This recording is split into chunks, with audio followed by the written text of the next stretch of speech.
Shalom, and welcome to another class in biblical history, the journey through this period of the monarchy. We are talking about King David, and we're just to review just a little bit. We're in chapter 19 of the second book of Samuel. And David has lost his one son, who was the result of the union of the illegitimate union of David and Bathsheba originally.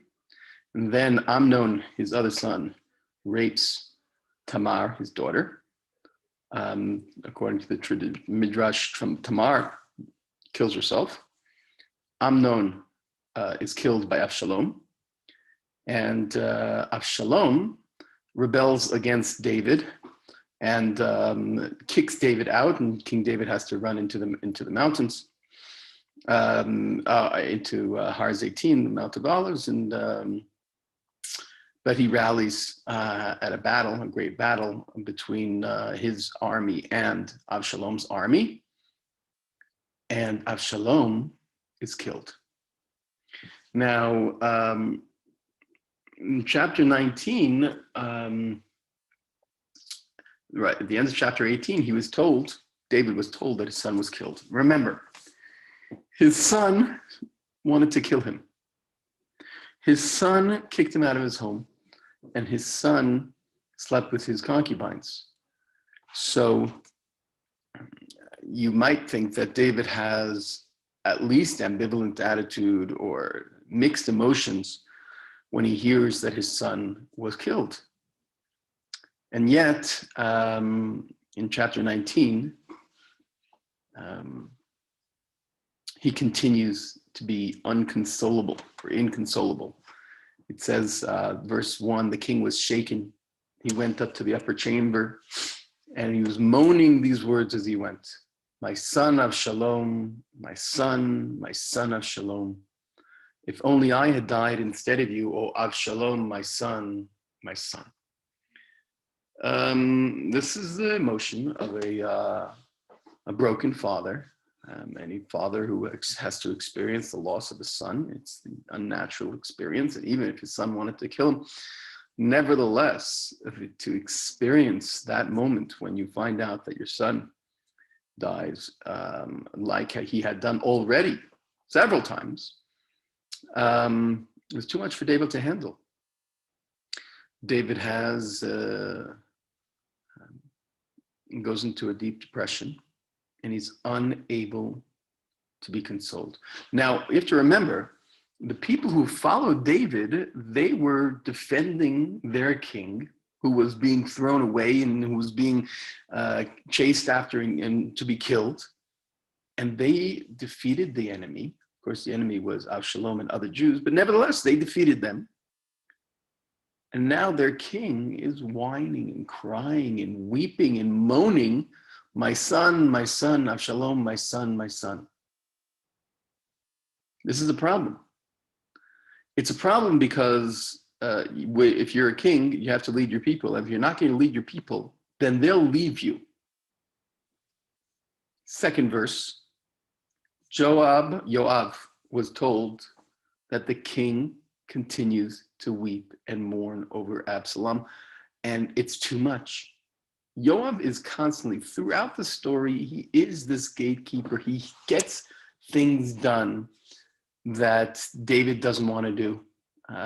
He takes action when action is needed. He's kind of like, he's a gruff one, but a hero nonetheless. The people tell Yoav, verse 3, the victory day turned into a day of mourning. Can you imagine? Your troops finish their battle, and all of a sudden they're crying and mourning, or they're feeling like there's mourning. But the day the troops heard that the king was grieving over his son, the troops stole into town that day like troops ashamed after running away in battle. And instead of coming joyously and triumphantly into town, they come somewhat embarrassed that they were forced to be in a war that killed Avshalom. The king covered his face and kept crying, "Oh, my son, Absalom, Absalom, my son, my son." Can't get it out of it, can't shake it. Yoav comes to speak to the king. And he says, "King, enough." No, it takes a lot to be able to speak so harshly to King David, but nevertheless, if you're not going to do it, then he's never going to survive. He says to the king, "You have humiliated all of your followers.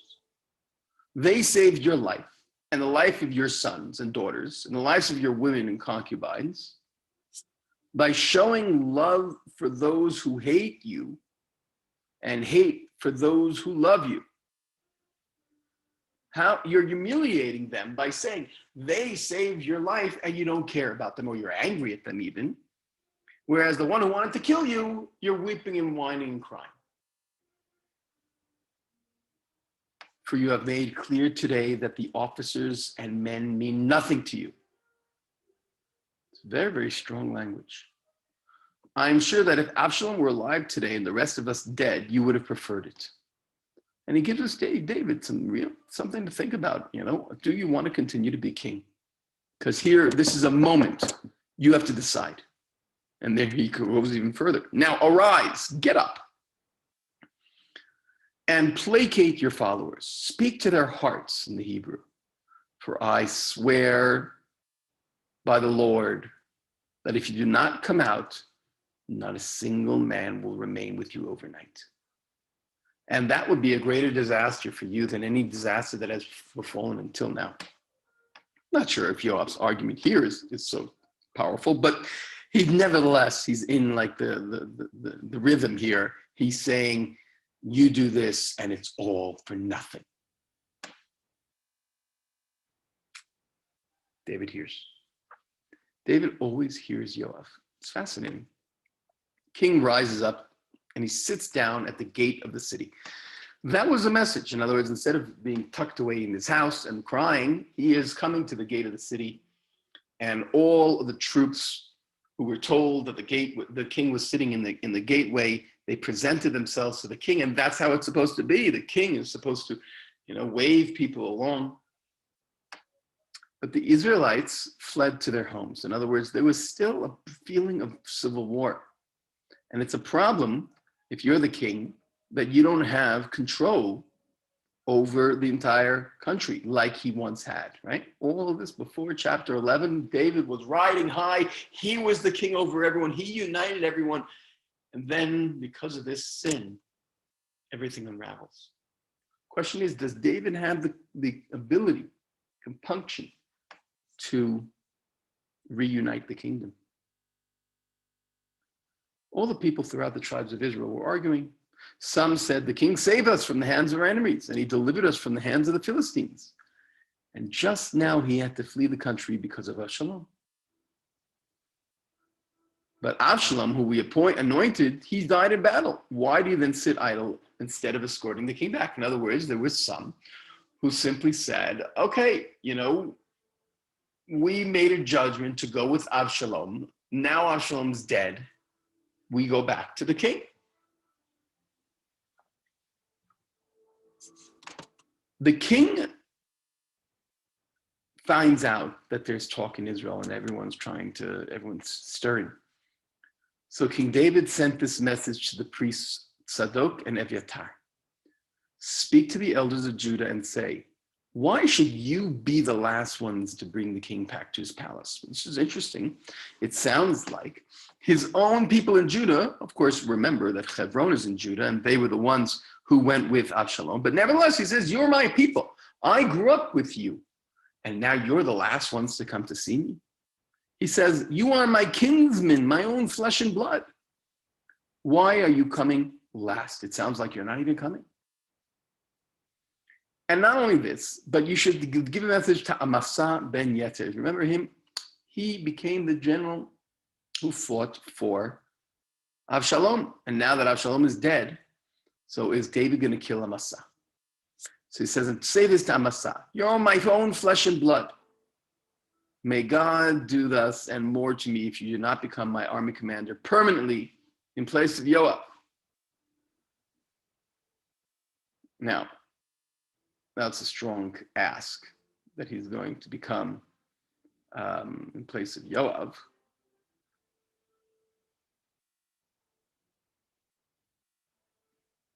The commentaries explain that that Amasa was the son of Abigail, David's sister.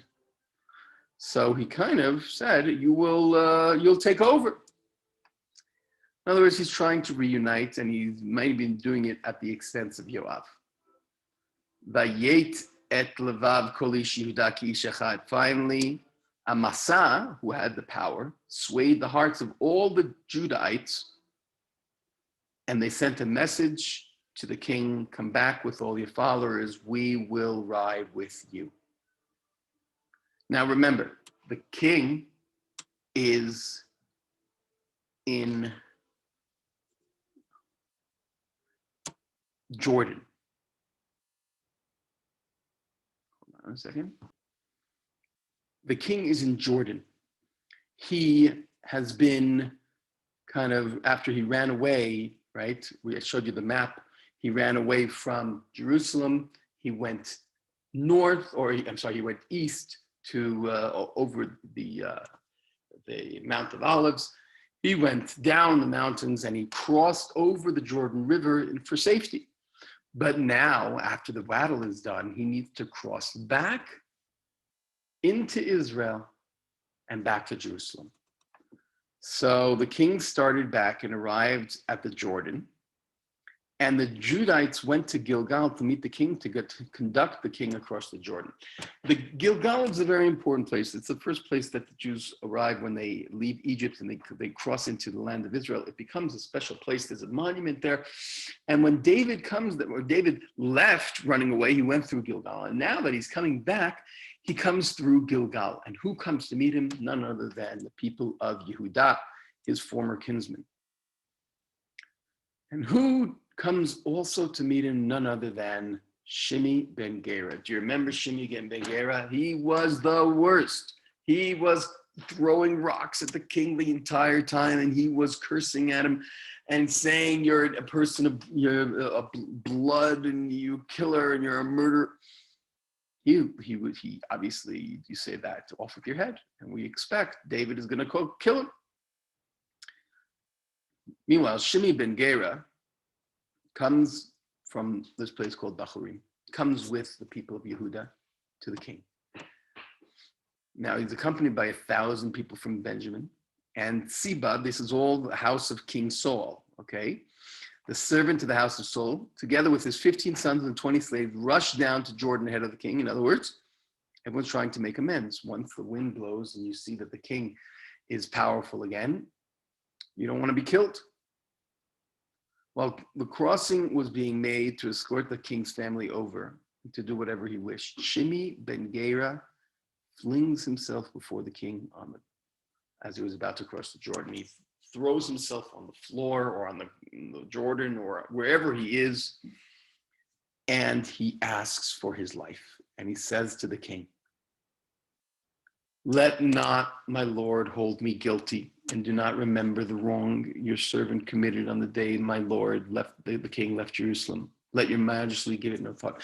In other words, I'm doing tshuva. Now, interesting, tshuva it's a Jewish value. It says it in the Torah. And he does it well. He says, for your servant, right, very respectfully he's speaking, your servant knows that he has sinned. I've sinned. So I came here today, the first of all the house of Joseph, to meet my Lord, the king. Now, what does it mean, the house of Joseph? It means the house of Israel. When we speak about Israel, okay, we divide it into the house of Judah and the house of Joseph. Remember, from the tribes, right? Joseph was the powerful leader and Judah was the powerful leader. And that continued throughout. And therefore, he who represents the family of Saul and represents Israel, he says, I come from the house of Joseph and I want to ask for forgiveness from you. Now, Avishai, the general, he says, shouldn't Shimei be put to death? After all, he cursed the Lord's anointed. Abishai is telling David the law, and this is halacha. You curse the king, you get killed. Now, Abishai ben Tzeruya is the brother of Yoav. They're always a little bit vengeful and a little bit, impulsive and a little bit too quick. And he says, he's got to be put to death. David reads the room, as so to say. He sees what's happening, and he decides to take a different direction. And you might say this is good, you might say this is bad, but this is David's approach. Should a man die today? He says, what do you have to do with this, sons of Syria, that you should come across me today? Should an Israelite be put to death today? Don't I know today I'm king over Israel? In other words, on the day that I'm reuniting the kingdom, do you think this would be the best move?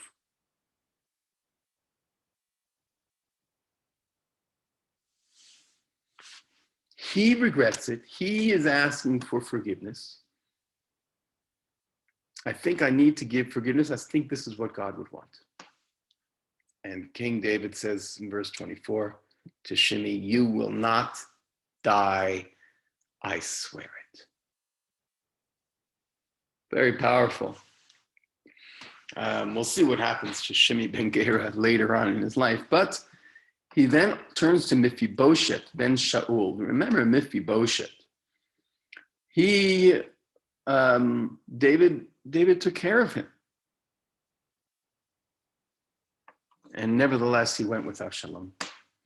He came down to meet the king. He had not made his nails, and he's not trimmed his mustache, and didn't wash his clothes from the day the king left until he returned safe.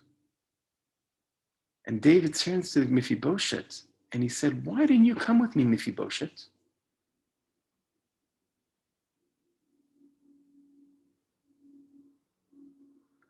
Remember, the previous story, Mephibosheth had the servant Tziva.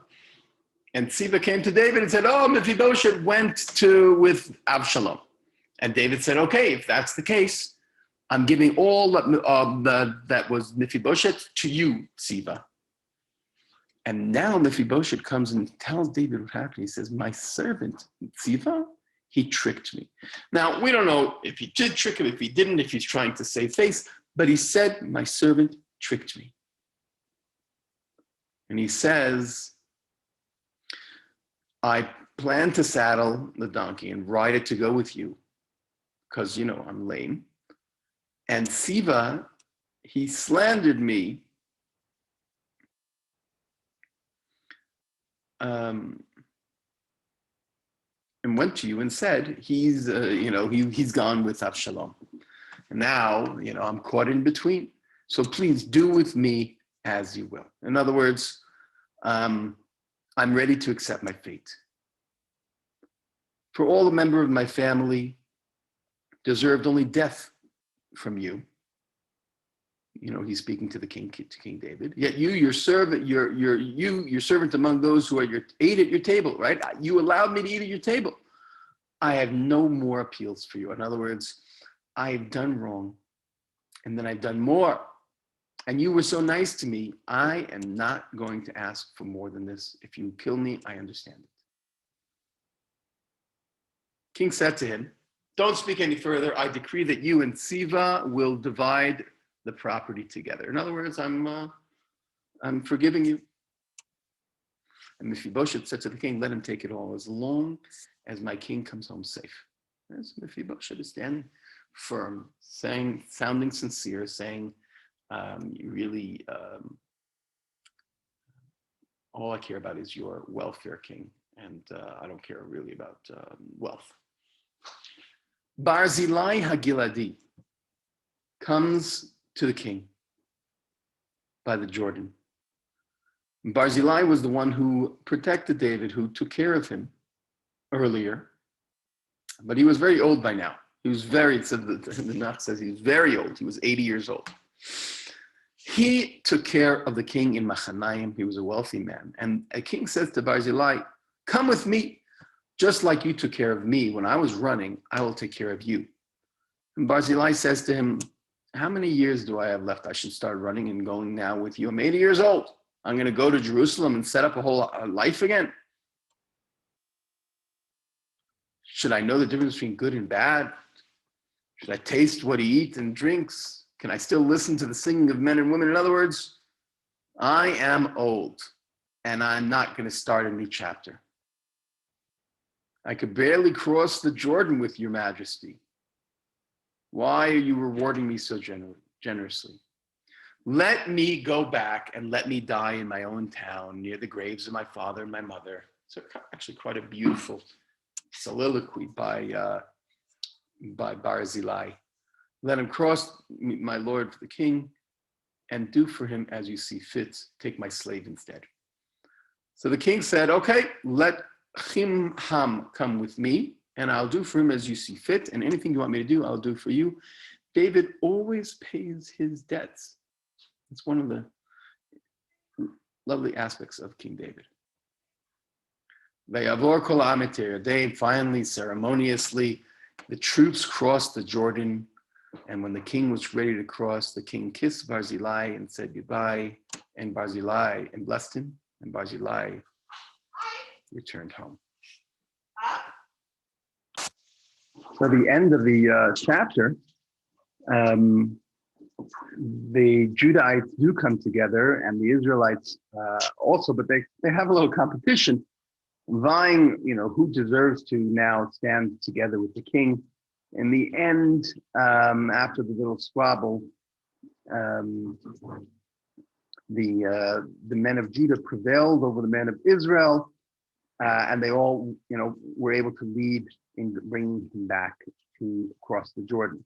However, in chapter 20, we are introduced to an evil person named Sheva ben Bichri, and he is from Benjamin. Remember, Benjamin equals King Saul, equals vendetta on the king. They're always against King David. So he blows his shofar and says, I have no portion in David and no inheritance in the family of Jesse. Everyone should go to his tent. Basically, he's trying to rally people away from reuniting with David. And by the people left David and followed Sheva ben Bichri. Some of the people of Israel did that, while the people of Judah followed David back to Jerusalem. So it seems like there's going to be another division, a division in Israel, like there was in Saul's time, like there was constantly this Judah versus Israel, and Sheva, the son of Bichri, is the one who's leading this charge. David comes to his home, Jerusalem, returns to his 10 concubines, but they've already been defiled by Absalom, his son. So he puts them, the harem, in a home and never touches them all his life. And they remain kind of like in living widowhood. He says to Amasa, it's time to reunite the people. It's time to go fight and follow and find this guy Sheva, because we can't have a united kingdom if he is, rallying the Israelites away from us. So Amasa goes to the people of Judah, but he was taking too much time, Amasa. In other words, he told Amasa to go and find the Judahites, and Amasa disappears. So the question of Amasa's loyalty to David is an important one, right? Remember, Amasa went with Absalom, and then David he's his nephew. So he sends him to go find the people and fight against Sheva, and Amasa disappears. So David says to Abishai, his general, it seems like Sheva ben Bichri is worse than Absalom, right? So now take your men and go find him before he finds fortified towns and eludes us. So Abishai takes the warriors. They march out of Jerusalem to run after Sheba ben Bichri. They were near the great stone of Giv'on when Amasa appears, and Yoav was wearing his military attire, and his sword was on his back, and fastened around his waist. He had another kind of sheath, and he stepped forward, and it fell out. And Yoav says to Amasa, "Hashalom atachi, how are you, my brother?" And he grabs him by the right hand. He grabs his beard as if to give him a hug, to kiss him. And Amasa was not on guard against Yoav's left hand. So when Yoav went to hug Amasa with his right hand, he stabbed him in the gut with his left hand, and he killed him. And his blood and entrails are falling out on the road there. And Yoav and Abishai continued to run after Sheba ben Bichri. So it would appear that, once again, Yoav is constantly finding the people to kill and constantly wronging, seemingly writing things that are wronged. And he goes and does this, but people are all around, and they see Amasa like drenched in blood, and they didn't know what to do because the people are confused. So Yoav drags him away and makes sure that he's dead, and continues running after Sheba ben Bichri. Now he gets to a place called Avel Beit Ma'acha, and the people follow him inside. And they siege this city, and they start building a rampart, and they're basically going to kill everyone in the city because Sheba is in the city. And then we meet, and we've met her, a version of her before. We meet a woman called the Isha Chachama. Right? Remember, Yoav met the Isha Chachama and spoke to him about convincing David. And there's this concept of an Isha Chachama who is wiser than the people who are acting there at the time. And she says to Yoav, "Let me speak to you." Okay, she's inside the city. He's outside the city. And they're like, "Oh, we have to kill everyone in the city." They're all protecting Sheba. And she says, "Listen, let's have a chat." He comes close to her, and she says, "Are you Yoav? Like, are you the leader or the general?" He says, "Yes, that's me." He says, "Okay, listen to me." He says, "I'm listening." She says, "In olden times, people used to say,